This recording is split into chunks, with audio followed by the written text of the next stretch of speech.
বিনিয়োগ সম্মেলনে বিশ্বে বাংলাদেশের ভাবমূর্তি বেড়েছে। অভিমত বিশেষজ্ঞদের, বিনিয়োগে উৎসাহী হবেন অন্য উদ্যোক্তারাও। বিনিয়োগকারীর মধ্যে একটা পজিটিভ ভাইব তৈরি হবে। এই প্রমিস যদি তারা ভালোভাবে সম্পন্ন করতে পারে তাহলে কিন্তু আরও বিনিয়োগকারী উৎসাহিত হবে। ডিজিটাল নিরাপত্তা আইন, অবাধ তথ্য প্রবাহে বাধা, সরকারি প্রতিষ্ঠানে হয়রানির শিকার সাংবাদিকরা, পার পাচ্ছে দুর্নীতিবাজরা। আইনটা এমনভাবে আপনাকে বেঁধে দিয়েছে, আপনি চাইলেই একটা প্রতিষ্ঠানে গিয়ে ঢুকে ওই প্রতিষ্ঠানের কর্তা ব্যক্তির যে অপকর্ম আছে সে ব্যাপারে আপনি কোনো তথ্য চাইতে পারবেন না।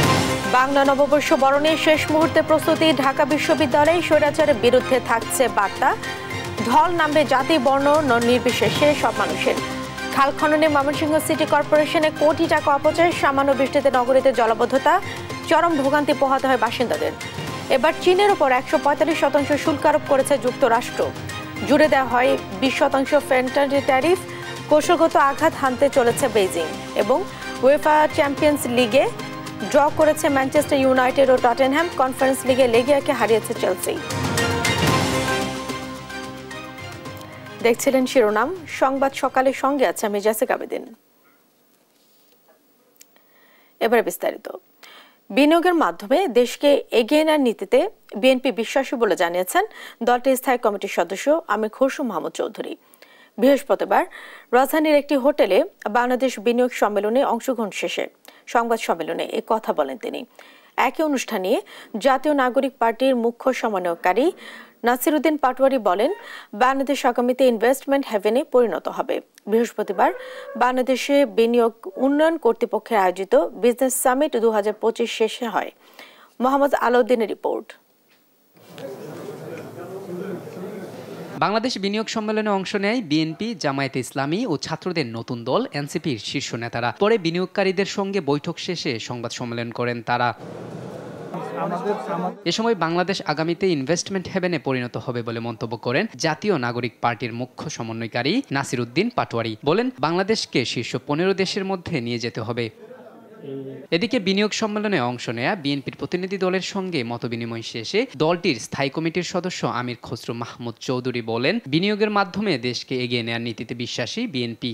বিনিয়োগের মাধ্যমে আপনার দেশের অর্থনীতিকে এগিয়ে নিয়ে যেতে হবে।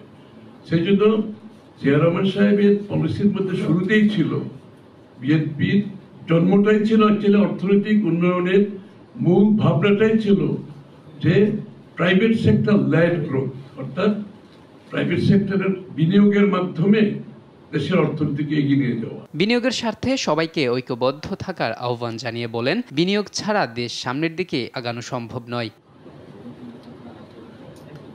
মোহাম্মদ আলাউদ্দিন, দেশ টিভি, ঢাকা। বাংলাদেশ বিনিয়োগ সম্মেলনের মাধ্যমে বিশ্বমণ্ডলে বাংলাদেশের ভাবমূর্তি বেড়েছে। এতে বিশ্ব অর্থনীতিতে দর কষাকষিতে বাংলাদেশ সুযোগ পাবে বলে মনে করছেন বিশেষজ্ঞরা। অর্থনীতিবিদদের অভিমত, তাৎক্ষণিক বিনিয়োগের পরিমাণ খুব বেশি না হলেও অন্যদের বিনিয়োগে উৎসাহিত করবে এই সম্মেলন। এর একটি দীর্ঘমেয়াদী প্রভাবও থাকবে। হাসান আল মাহমুদের রিপোর্ট। 4 দিনব্যাপী বাংলাদেশ বিনিয়োগ সম্মেলনে কমপক্ষে 450 বিনিয়োগকারী অংশ নেন। প্রাথমিক পর্যায়ে কয়েকটি বড় কোম্পানি $500 মিলিয়ন বিনিয়োগ করার প্রতিশ্রুতি দিয়েছে বলে জানায় Bangladesh investment development authority BIDA. তবে তাৎক্ষণিক বিনিয়োগের চেয়ে স্থায়ী বিনিয়োগ সুবিধাকেই বেশি গুরুত্ব দিচ্ছে সংস্থাটি। এ লক্ষ্যে একই দপ্তর থেকে বিনিয়োগকারীদের আইনি সহায়তা সহ সব ধরনের সহযোগিতা নিশ্চিতের প্রতিশ্রুতি দিয়েছে বিডা। প্রাথমিক পর্যায়ে খুব বেশি প্রতিশ্রুতি না পেলেও বাংলাদেশে স্থায়ী বিনিয়োগে বড় সুযোগ তৈরি করবে বলে মনে করছেন অর্থনীতিবিদরা।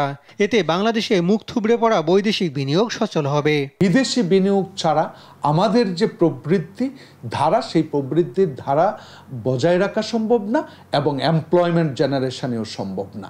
কিছু বিনিয়োগকারীর মধ্যে একটা পজিটিভ ভাইব তৈরি হবে।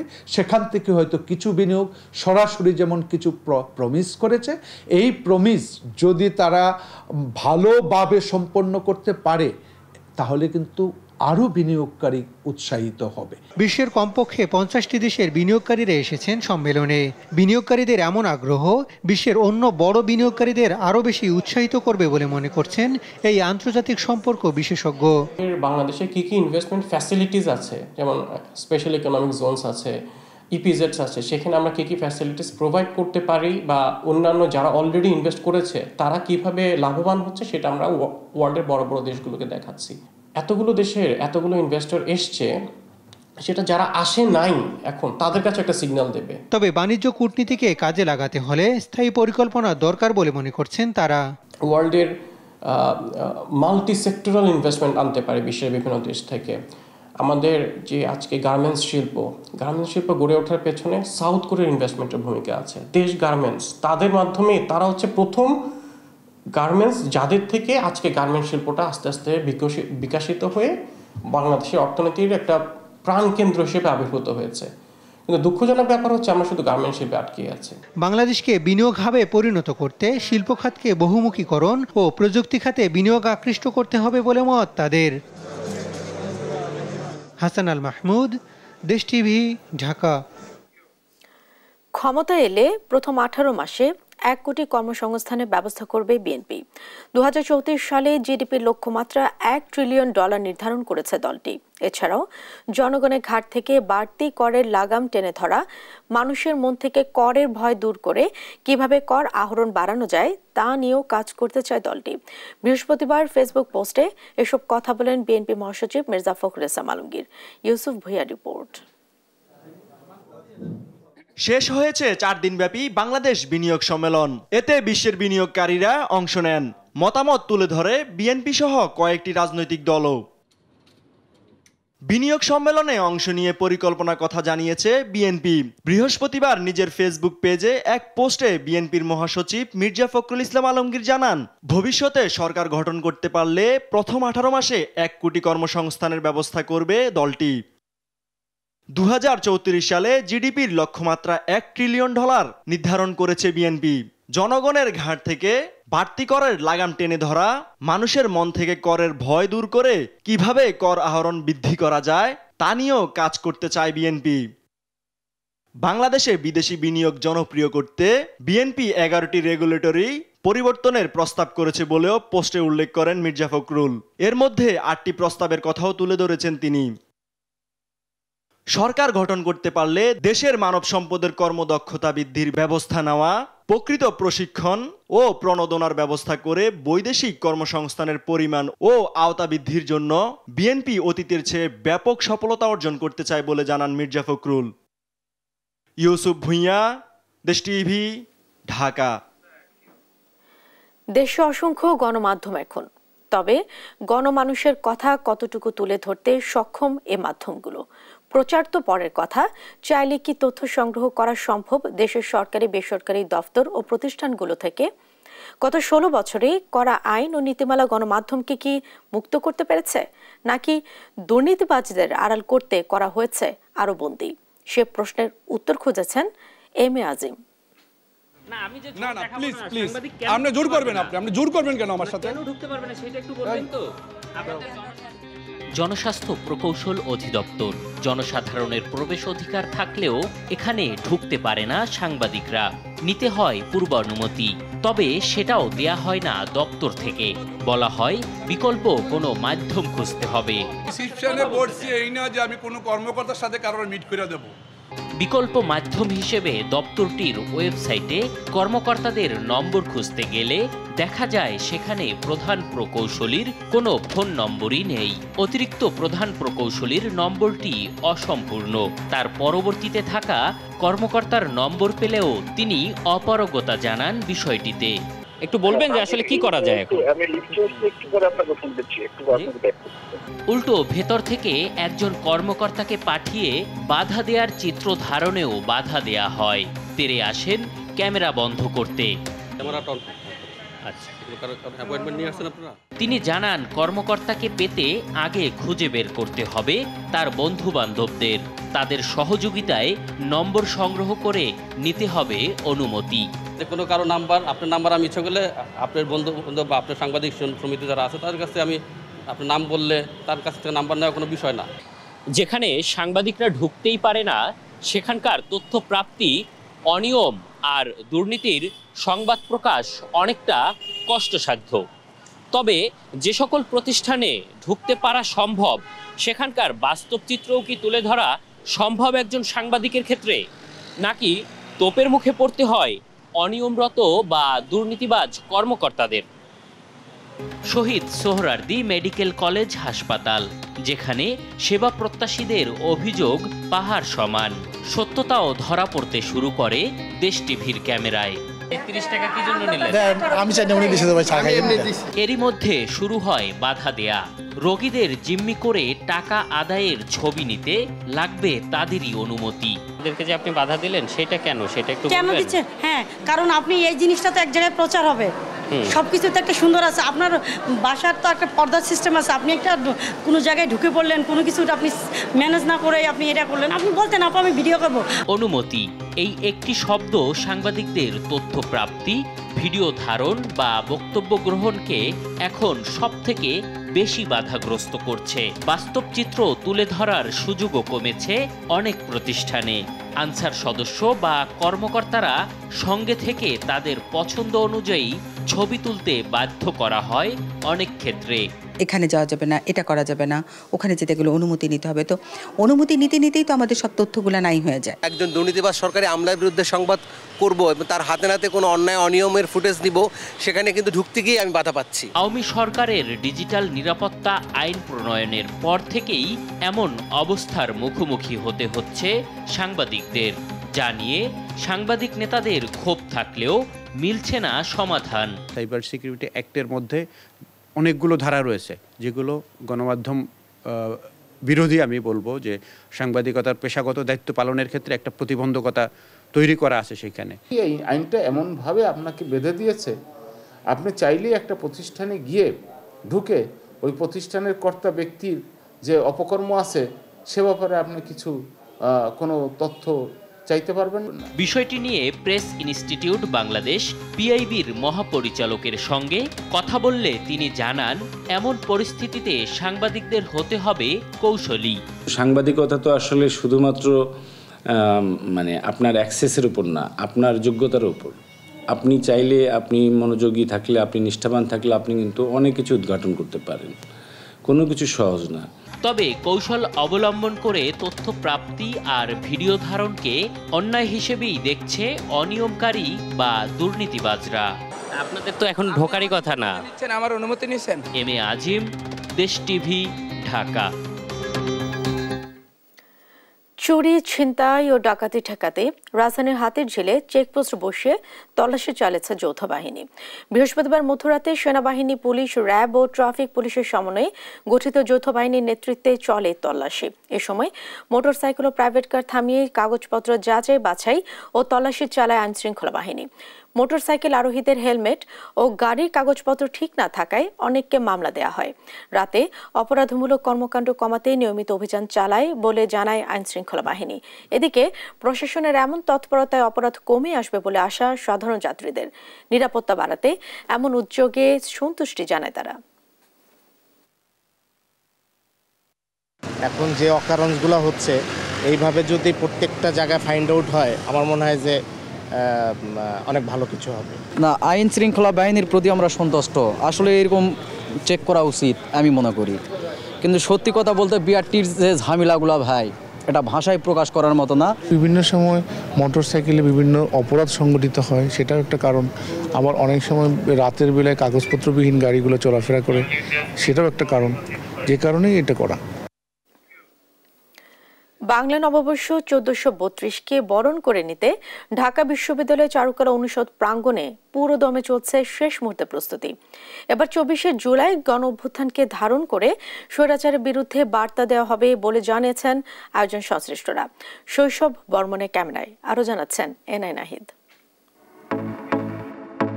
নববর্ষের ঐকতান ফেস্টিভালের অবসান প্রতিপাদ্যে বর্ণাঢ্য শোভাযাত্রার মাধ্যমে পহেলা বৈশাখকে বরণ করে নিতে এবারও ঢাকা বিশ্ববিদ্যালয়ের চারুকলা অনুষদ প্রাঙ্গণে চলছে শেষ মুহূর্তের প্রস্তুতি। নববর্ষের শোভাযাত্রার রাজা, রানী, পেঁচাসহ পশু পাখির মুখোশ তৈরিতে ব্যস্ত সময় পার করছেন শিক্ষার্থীরা। এবার স্বৈরাচারের প্রতিকৃতি, ইলিশ মাছ, কাঠের বাঘ, শান্তির পায়রা আর পালকির মতো বিষয়কে মোটিভ হিসেবে ব্যবহার করা হচ্ছে। উৎসব মুখর এই আয়োজনের প্রস্তুতি দেখতে এসে উচ্ছ্বসিত শিক্ষার্থীরা। পয়লা বৈশাখের দিন দেখবো সামনে থেকে, তো সব মিলিয়ে অনেক বেশি ভালো লাগছে, অনেক বেশি এক্সাইটেড। তো আমরা অনেক বেশি এক্সাইটেড যে আমরা ফ্রেন্ডরা মিলে সবাই একসাথে নববর্ষ উদযাপন করব, সকালে শাড়ি পরে মঙ্গল শোভাযাত্রায় আসবো, একসাথে পান্তা ইলিশ খাবো, ক্যাম্পাসে অনেক আড্ডা দিব। জাতি, ধর্ম, বর্ণ নির্বিশেষে সবার স্বতঃস্ফূর্ত অংশগ্রহণে উদযাপিত হবে নববর্ষ আশা দর্শনার্থীদের। এখানে সবকিছু দেখে এত কালারফুল, এত বিভিন্ন রকমের ডিজাইন এবং সবার ক্রিয়েটিভিটি দেখে অনেক সুন্দর লাগছে। আশা করব সবাই এই সামনে আমাদের যে পয়লা বৈশাখে ধর্ম বর্ণ নির্বিশেষে সবাই এখানে আসবে। এদিকে শোভাযাত্রায় নানা ধরনের প্রতীকী শিল্পকর্ম এবং বাংলা সংস্কৃতির পরিচয়বাহী নানা প্রতীকী উপকরণ ছাড়াও জলরং, সরাচিত্র ও মুখোশ বিক্রি করা হচ্ছে। বিক্রয়লব্ধ অর্থ শোভাযাত্রায় ব্যয় করা হবে। স্টুডেন্টদের যেরকম কাজ ওগুলো হচ্ছে 1000 থেকে 1200, 3000 এরকম আছে, 1500 আছে, এক একটা এক এক রেঞ্জ। বললাম তো কাজের উপর নির্ভর করে। জুলাই অভ্যুত্থানের চেতনাকে ধারণ করে স্বৈরাচারের বিরুদ্ধে বার্তা দেবে এবারের শোভাযাত্রা, জানান এ শিক্ষক। অন্যান্য বারের মতোই এবার বাংলাদেশের ফোক মোটিভ এর পাশাপাশি ফ্যাসিবাদের মুখচ্ছবি নামে একটি মোটিভ থাকবে। বাংলা নতুন বছর বাঙালির জীবনে অনাবিল আনন্দের বার্তা নিয়ে আসবে, এমনটাই প্রত্যাশা সবার। NI নাহিদ, দেশ টিভি, ঢাকা। ছুটির দিনে নিত্যপণ্যের বাজার পরিস্থিতি জানাতে এই মুহূর্তে রাজধানীর কারওয়ান বাজার থেকে যুক্ত হচ্ছেন সহকর্মী মোহাম্মদ আলাউদ্দিন। আলাউদ্দিন, ছুটির দিনে নিত্যপণ্যের দরদাম কেমন দেখছেন আপনি, আর দাম নিয়ে ক্রেতা বিক্রেতারা কি বলছেন?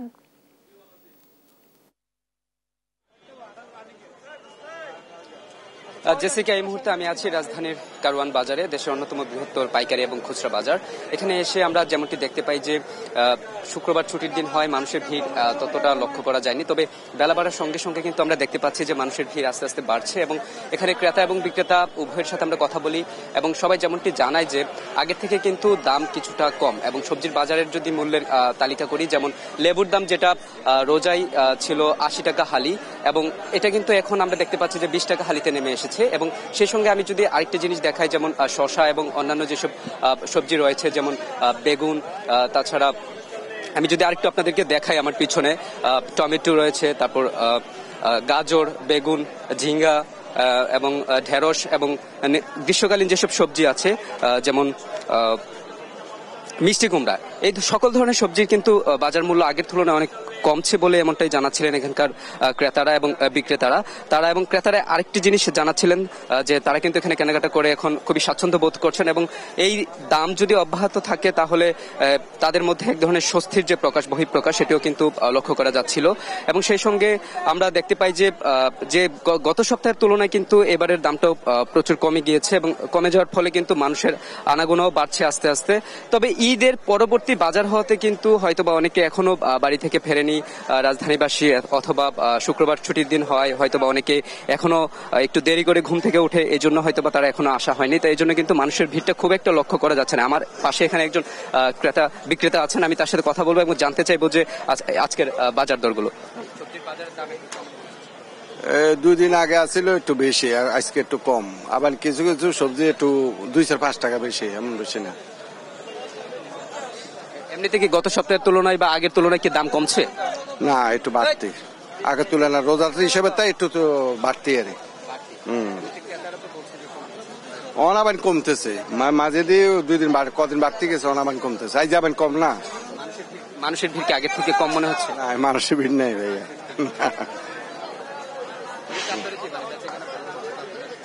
না ভাই, বেচা কিনে ভালো না, ওই যায় অন দিনে মানে 4-5টা পাই, সন্ধ্যা হইলে মনে করো ঠিয়া বেচা লাগে আর লস দিতে লাগে। হ্যাঁ, আছে মোটামুটি জানি। তো যেমনটি আমরা শুনছিলাম যে বাজারে কিন্তু সরবরাহ ঠিক আগের মতোই আছে, যেমনটি আমি বলছিলাম যে সরবরাহ কিন্তু বাজারে, কাঁচা বাজারের সরবরাহ আগের মতোই আছে, তবে দাম কিছুটা কম হওয়ায় কিন্তু স্বস্তি প্রকাশ করছেন এখানকার যেসব ক্রেতারা রয়েছেন। সেই সঙ্গে কিন্তু বিক্রেতারাও বলছেন যে দাম আগের থেকে তুলনামূলক কম। তো এই ছিল রাজধানী কারওয়ান বাজার থেকে কাঁচা বাজারের সর্বশেষ। জেসিকা। আলাউদ্দিন, ধন্যবাদ আপনাকে। দর্শক, আমরা জানছিলাম ঢাকার কারওয়ান বাজারের বাজার পরিস্থিতির খবর। এবার আমরা চলে যাচ্ছি ঢাকার বাইরে। সেখানে আছেন আমাদের সহকর্মী নজরুল ইসলাম। গাজীপুরের বাজারগুলোতে কিছুটা বেড়েছে শাক এবং সবজির দাম, এবং সে বিষয়ে জানবো আমরা। নজরুল, দাম নিয়ে কি বলছেন ক্রেতা বিক্রেতারা, আর গত সপ্তাহের তুলনায় এখন দাম কিছুটা স্থিতিশীল কিনা বিস্তারিত জানাবেন।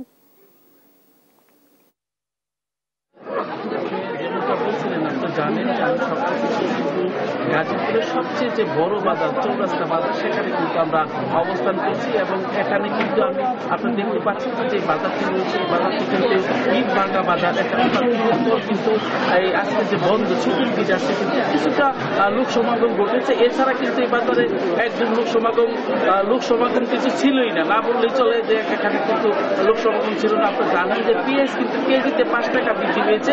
এছাড়া কিন্তু আলু, রসুন যা কিছু রয়েছে সেটা কিন্তু ঠিক রয়েছে।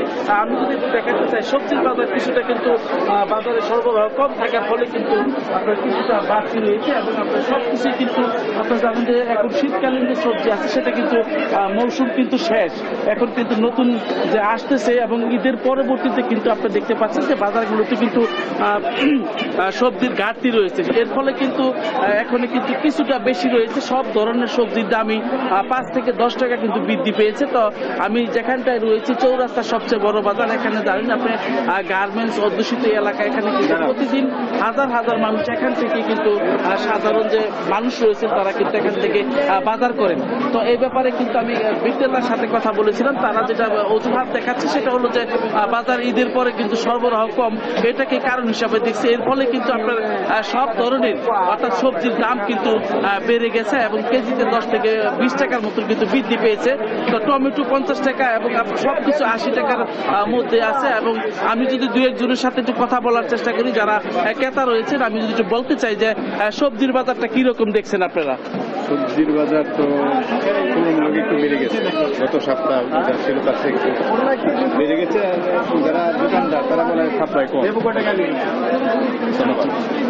ভাই একটু কথা বলি, আপনি তো সবজির বাজার করতে আসছেন, তো বাজারে কি পরিস্থিতি দেখছেন? গত সপ্তাহ তুলনায় এই সপ্তাহে কিছু বৃদ্ধি পেয়েছে কিনা? আসলে গত সপ্তাহে তো ঈদের ছুটিতে বাড়িতেছিলাম, বাজারই করে নেই। আজকে প্রথম কিনতেছি, বুঝতে তো পারতেছি না, দাম দর বোঝার কোনো উপায় নাই।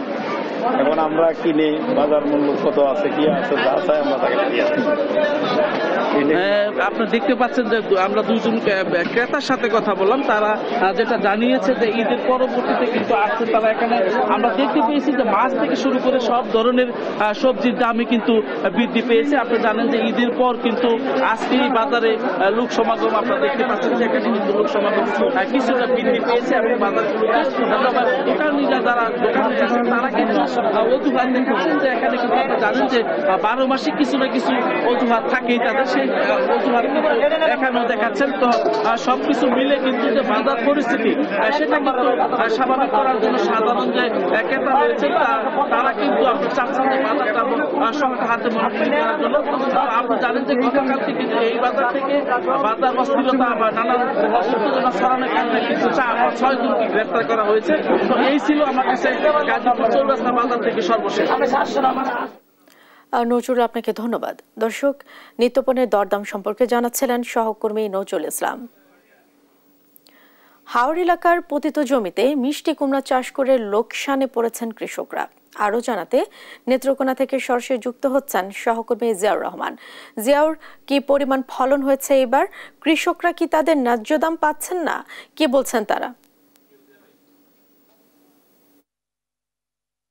জেসিকা, আপনি যেমনটি বলছিলেন যে নেত্রকোনার যে হাওর উপজেলাগুলো রয়েছে, বিশেষ করে হাওরের যে চরাঞ্চল যে জমিগুলা সারা বছরই অনাবাদি থেকে যেত, সেই সব জমিতে কিন্তু গত কয়েক বছর ধরে এখানকার যারা স্থানীয় কৃষক আছেন তারা কিন্তু এইসব অনাবাদি জমিতে মিষ্টি কুমড়ার চাষ করে তারা বেশ লাভবান হয়ে আসছিলেন।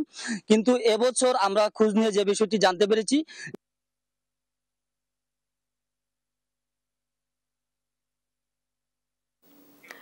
জিয়াউর, আপনাকে ধন্যবাদ নেত্রকোনা থেকে যুক্ত হওয়ার জন্য। বঙ্গোপসাগরের ঢালচর ও হাতিয়ার মধ্যবর্তী এলাকায় বরগুনার 4টি মাছ ধরার ট্রলারে ডাকাতির ঘটনা ঘটেছে। এ সময় 7 জেলেকে মারধর ও একজন গুলিবিদ্ধ হয়েছেন। বৃহস্পতিবার রাত 9:30টার দিকে তাদের উদ্ধার করে পাথরঘাটা দক্ষিণ জোনের অধীন কোস্ট গার্ড সদস্যরা। এ সময় 4টি ট্রলার থেকে প্রায় 60 লাখ টাকার জাল, 20 লাখ টাকার মাছ, নগদ 50,000 টাকা ও জেলেদের ব্যবহৃত 30টি মোবাইল ফোন নিয়ে যায় তারা। কোস্টগার্ড জানায়, পাথরঘাটা থেকে গভীর সমুদ্রে 4টি ট্রলার নিয়ে জেলেরা মাছ ধরতে গেলে বৃহস্পতিবার রাতে 25 থেকে 30 জন মুখোশধারী জলদস্যু জেলেদের অস্ত্রের মুখে জিম্মি করে। জেলেদের মারধর করে ডাকাতি শেষে ট্রলারগুলো ইঞ্জিন বিকল করে পালিয়ে যায় তারা। জাল মারা এই অবস্থা হলে যাইয়া একজন ধরছে, আমাকে ধরছে প্রথম, আমাকে ধরিয়া আমাকে বোর্ডের দাঁড়িয়ে গেছে যাইয়া, তারপরে হেইডে ধরিয়া হেইডে আবার ছাড়িয়ে দিয়েছে, যেটা আমাকে ধরছে প্রথম হেইডে ছাড়িয়ে দিয়েছে, আবার ওইটা লই গেছে। ওইটা নিয়ে ওইরকম ধরতে ধরতে আমাকে শেষ মাথায় আমাকে ধরছে। হারা কয় আড্ডা বোর্ডে কয় যে আমাকে চোয়ে মরিচে গুলো মারে, তরি আরে গুলি মারি হারাই দাও, ওইলে যাই আমার গুলি মারছে। সামান্য বৃষ্টি হলেই ময়মনসিংহ নগরীর অধিকাংশ এলাকায় হাঁটু পানি জমে ভোগান্তিতে পড়তে হয় মানুষকে। জলাবদ্ধতা নিরসনে নগরীর ভেতর দিয়ে প্রবাহিত 9 কিলোমিটার খাল প্রতি বছর পরিষ্কার ও খননে কোটি কোটি টাকা ব্যয় করছে সিটি কর্পোরেশন। তারপরেও কেন কমছে না জলাবদ্ধতা, এমন প্রশ্ন নগরবাসীর। ইলিয়াস আহমেদের তথ্য ছবিতে আরো জানাচ্ছেন আব্দুল আল মারুফ।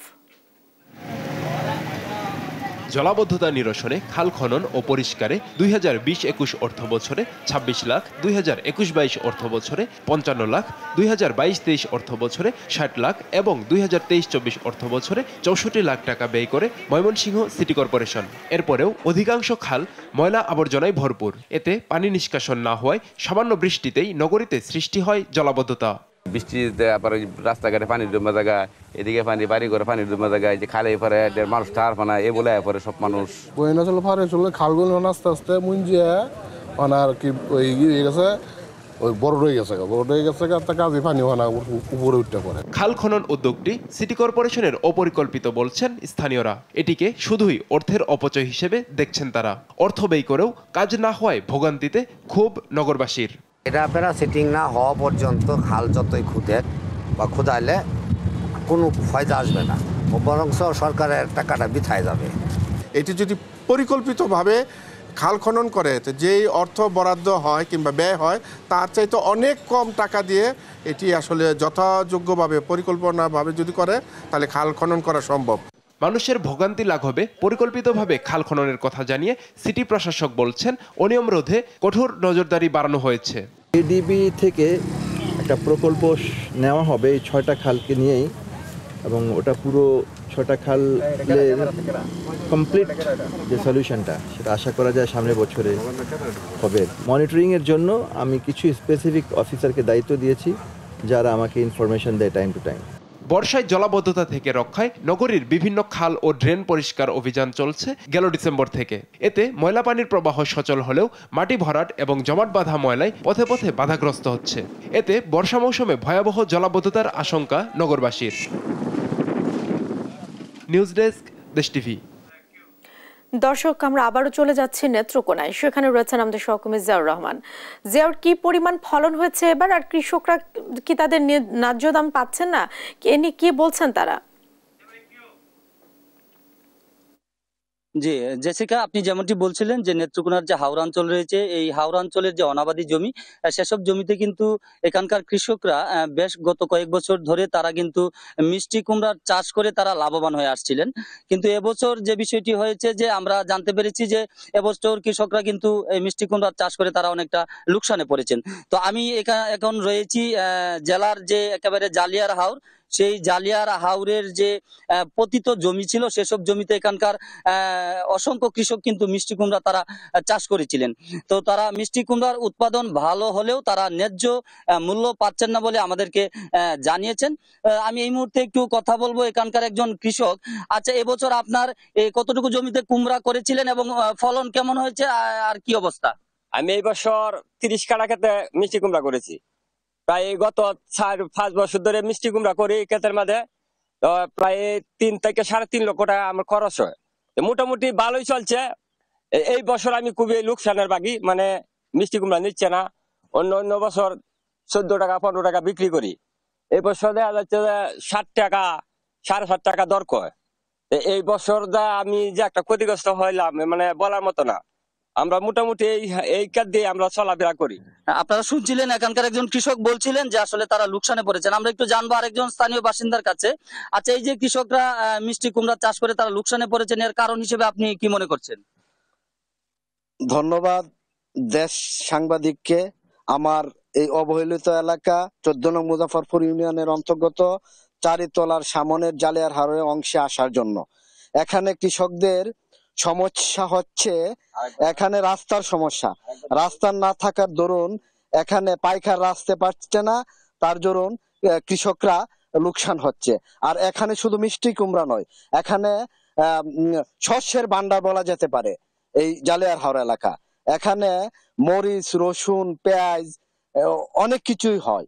তাই আমি উদাত্ত আহ্বান জানাবো, অচিরেই রাস্তাটি চারিতলা দক্ষিণের মাথা থেকে আগারের ফেরিঘাট পর্যন্ত পাকা করার জন্য দূর দাবি জানাচ্ছি।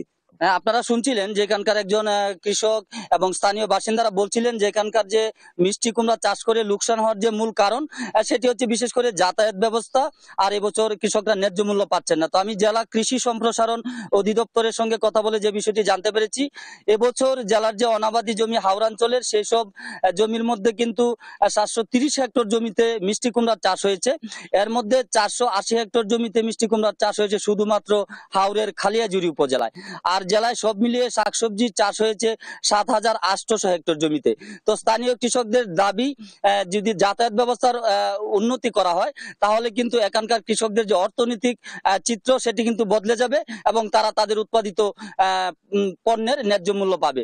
এই ছিল আমার কাছে নেত্রকোনার হাওড়াঞ্চল থেকে মিষ্টি কুমড়া উৎপাদনের সর্বশেষ পরিস্থিতি। জিয়ার, আপনাকে ধন্যবাদ। দর্শক, নেত্রকোনার হাওড় এলাকায় পতিত জমিতে মিষ্টি কুমড়া চাষ করে লোকসানে পড়েছেন কৃষকরা, সে বিষয়ে জানাচ্ছিলেন আমাদের সহকর্মী জিয়াউর রহমান। দেখছেন সংবাদ সকাল।